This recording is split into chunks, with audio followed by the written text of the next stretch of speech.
But there's another obstacle that prevents the privileged from sharing some of what we have with those who have less. And this obstacle is perhaps more relevant to our policy discussions. It's something that the Canadian political philosopher John Ralston Saul calls unconsciousness. He wrote a book called The Unconscious Civilization, in which he spoke about political discourse that assumes a kind of neutral state of society, where those who are privileged view that state of privilege that they enjoy as the neutral ground or as the status quo, and everything needs to be justified in relation to that. In our faith traditions, we might call that heedlessness or even ingratitude. The failure to acknowledge the extent to which we ourselves have benefited from social programs put in place many years earlier. For example, the free public education we had as children, the pure drinking water and clean food that we have had that has nurtured us since we were children, that allowed us to survive our childhood and grow to be healthy adults, that we continue to benefit from public works, from health and safety services that are provided for and paid for by the collectivity, including the poorest among us. So it is not only the poor who are in need of our collective resources and support. Just go to Mexico City and see how the wealthy are terrified of being terrorized by crime or kidnapping. And go to Beijing and see that, yes, the wealthy too have to breathe the same polluted air as the poor. Certainly it is possible, if one has enough wealth, to barricade oneself from the poor and needy, or to buy a respirator to filter out the toxic air. But there's no wall high enough to block the sight of the most wise judge, God Almighty. And certainly it is the Creator who has offered us health, wealth, and security, not so we can fritter all of these things on goods and activities that stupefy our minds, debase our souls, pollute the planet, but to be good stewards acting on His behalf. This is not, however, just a question of ethics and theology, of being good stewards and showing gratitude to God. It is really about our bottom line as human beings. Are we willing to accept policies that mean that some children will have to make do with 2 meals a day and not 3?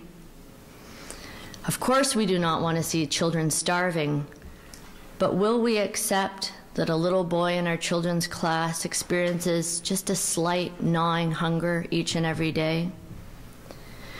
We do not want to see elderly people huddled in the streets, dying of utter neglect. That would be inhumane. But are we willing to let our neighbor's blood pressure rise higher and higher for an extra week or 2 or a month because she cannot afford medical treatment just now?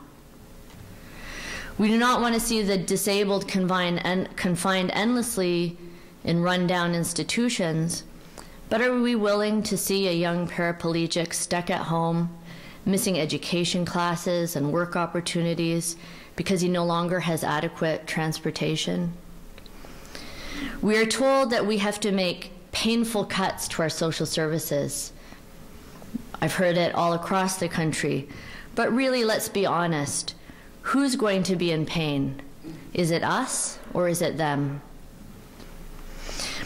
The Prophet Muhammad said that the noblest battle is to speak a word of truth to an unjust ruler. We are our own rulers in this country. That's what a democracy is.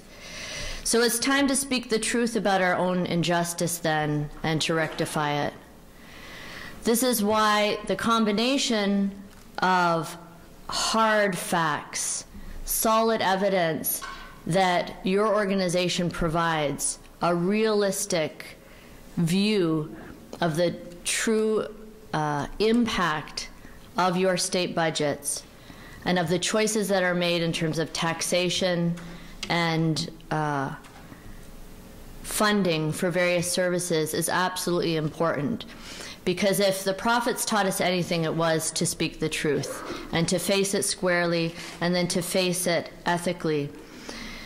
I ask God to bless you in this noble struggle, and I believe that even in these tough times, it is possible, and clearly you have an amazing representation from across the state. There's a spirit here in this state that can be tapped upon. But it is a question of reaffirming our bonds of community. We are willing to make sacrifices for those who we love, for those in whom we feel a sense of community, who we feel bonded to. And perhaps some of the harshness of contemporary life comes from a bit of a loss of that sense of community. Maybe we don't look at each other enough. Maybe we don't see each other enough to really feel that empathy. We need to try to find ways to both advocate for this legislation, but also reawaken the spirit of generosity and brotherhood and sisterhood in humanity that will give us the will and the courage and the joyful desire to share. I finish with just a story of a time in early Islamic history when there was a terrible drought. It was such a bad year that all of the water holes dried up where the Bedouin across the Arabian Peninsula used to roam. And they lived, of course, on their camels and on the camel milk. So with no water, the camels began dying. And the people started flooding, the nomads started flooding into the city, seeking help, emaciated, dying. It was called the Year of Ashes. It was such a terrible year. And the leader of the city said this. He called for supplies to be sent from other cities. But he said, if we do not get enough, then each family will take in one person or as many people until all of the refugees are distributed among each house. Because where there's food enough for 4, there's food enough for 5.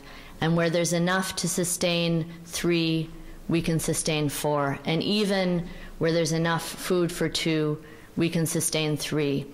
So the idea that we can stretch and we can survive even the most terrible and traumatic blow to our infrastructure if we're all willing to give a little bit. All of us need to be willing to give a little bit. And I believe that spirit can be found, but we need to reawaken that in ourselves and in others. And that's your job. And I pray that you're successful in that. God bless you and have a good day. Thank you.